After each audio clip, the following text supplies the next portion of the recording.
days or so, and that's for Cancer.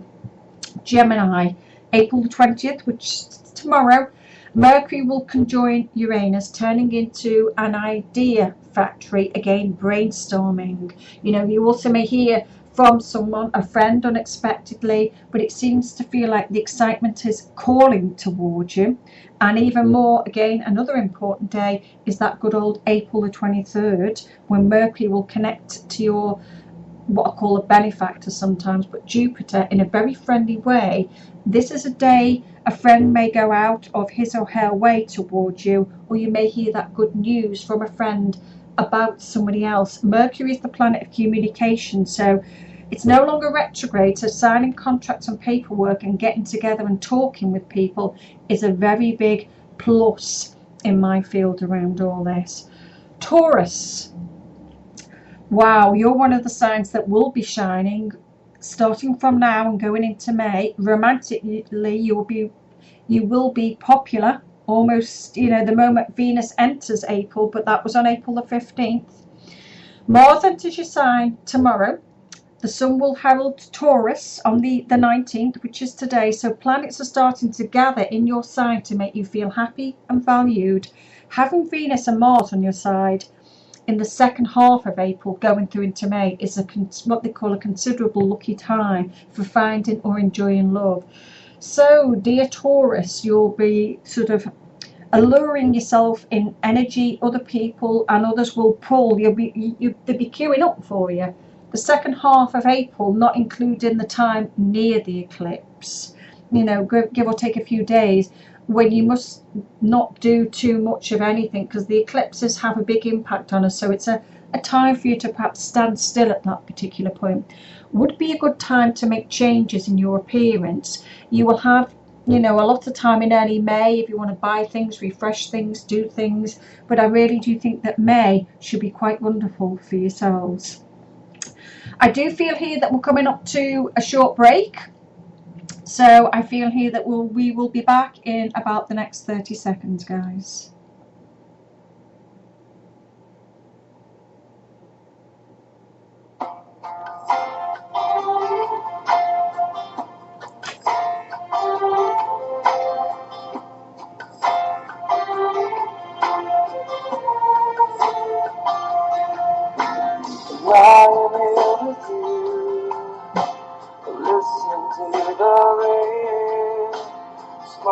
Just to see the smile upon your face. And these are the moments I thank God that I'm alive.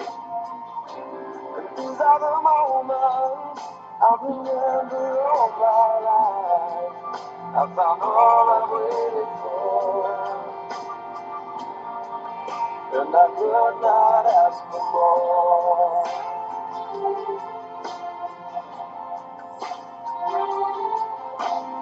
Looking in your eyes, seeing all I need, everything you are, is everything to me. And these are the moments I know heaven.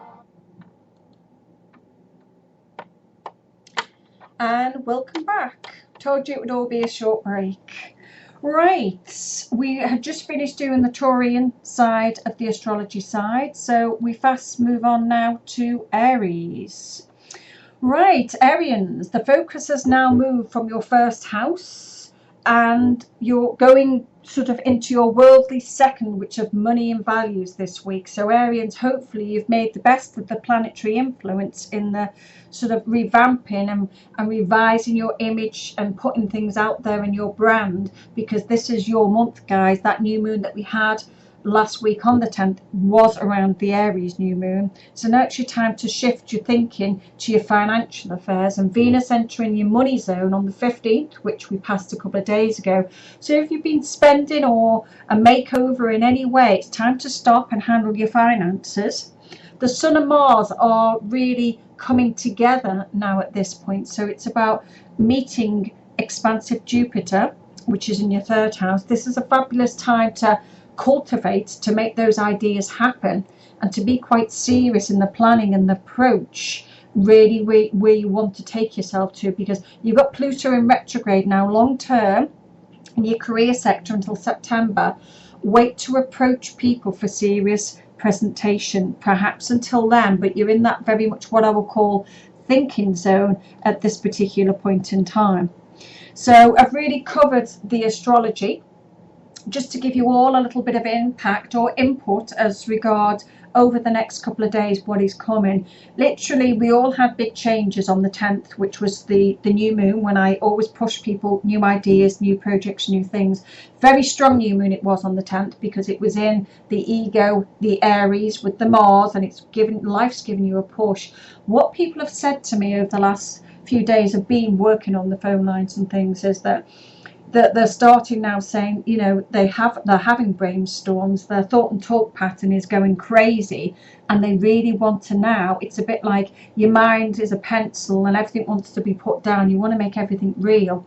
So again, over this next week, people will be looking at finances. Hopefully you guys out there experience good news and not bad, and I'll keep your fingers crossed. And please let me know over the next sort of 4 days if you receive good or bad news, as I sort of feel the planets are pushing that towards people. It's something unexpected, especially with the eclipse looming up around, a rough guess, next Thursday, the 25th. I'll talk more about that when I properly do the show next Friday, and I do think the shows will be turning into Fridays by the looks of it, even though I've put Mondays down originally. You know, people are struggling with relationships. People are letting go of people around the March-April time. It is a time of change, and you know, if you live in the past, you stay in the past. To move forward, you have to sort of take yourself forward, and it can mean letting go of somebody and situations sometimes, but try and think on, it is for a better life, and it is for you to have that loving relationship that you all need. Nothing is perfect in this world, nobody even, you know, everybody comes with, should we say, minuses, and people come with pluses, but it's about working together to make that relationship work. As long as you're honest with yourself and honest with other people, you know, you'll do a-okay in this field. And so many people have been falling out, and sort of there's been a lot of pressure, my personal feeling is, over the last couple of months. But you're at a real good point now because of the retrograde between Pluto.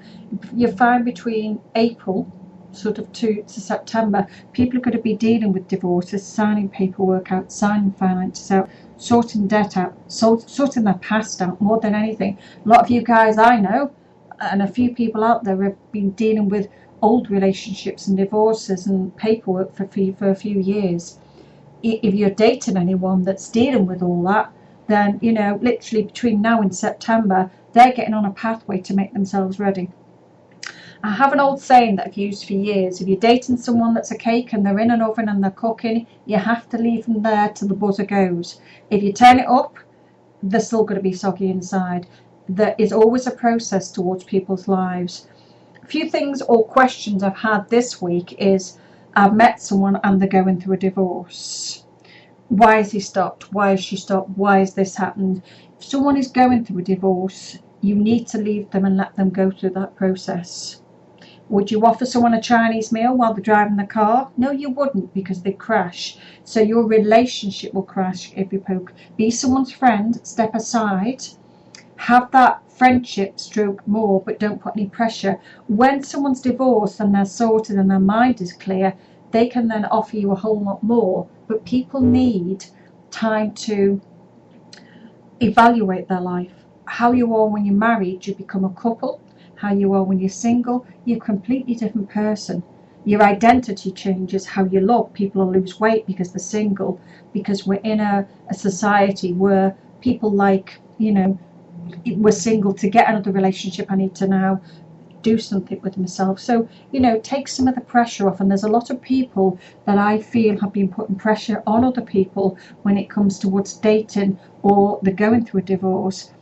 Even if they say, oh, you know, he's been separated for 3 years, but he's now going through a divorce.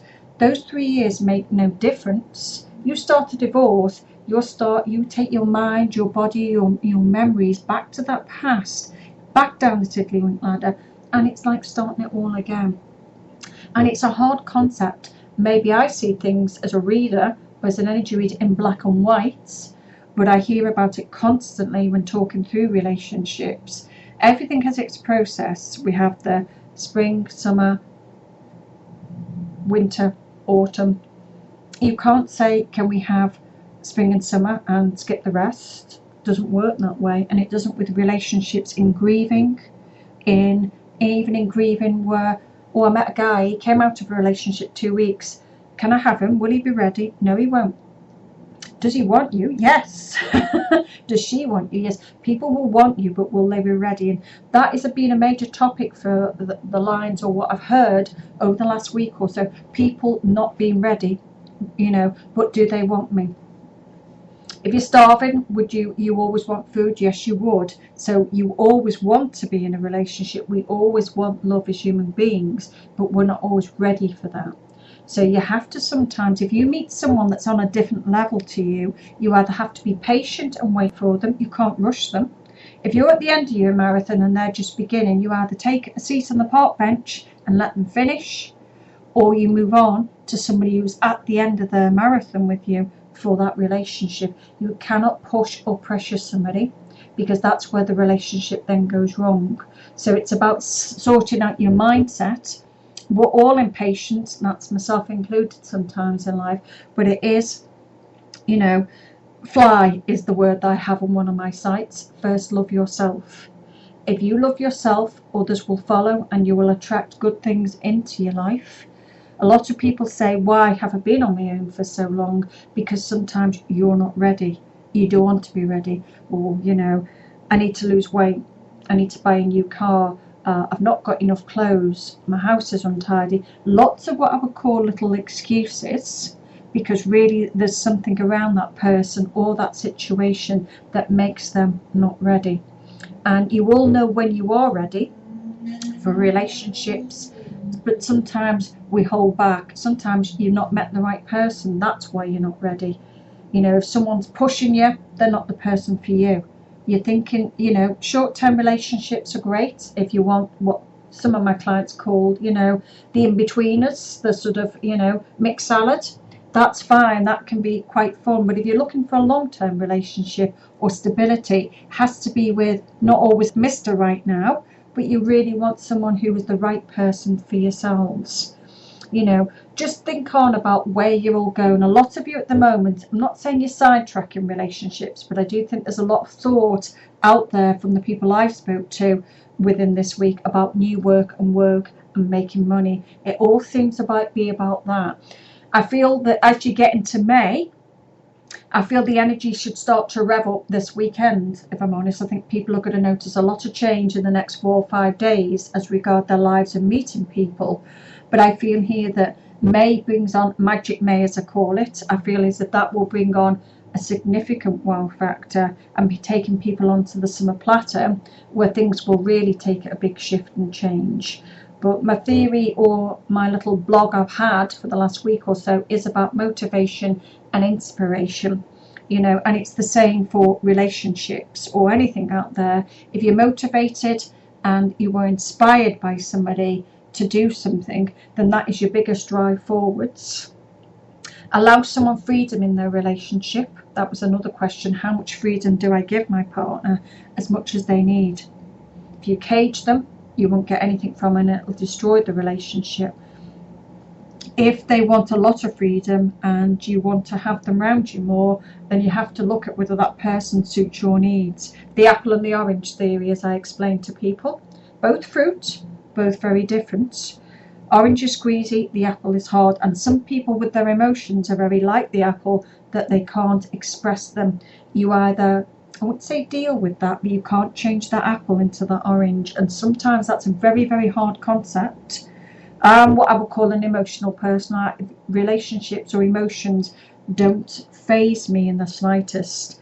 It's part of my Mrs. Marshmallow nickname that I've, you know, been with for many, many years. But I am aware also that everybody is not like me. Some people are very sociable people. They can talk to people, but they don't like talking about their emotions and their feelings. And that's sometimes another show on that, where I hear that so many times in relationships.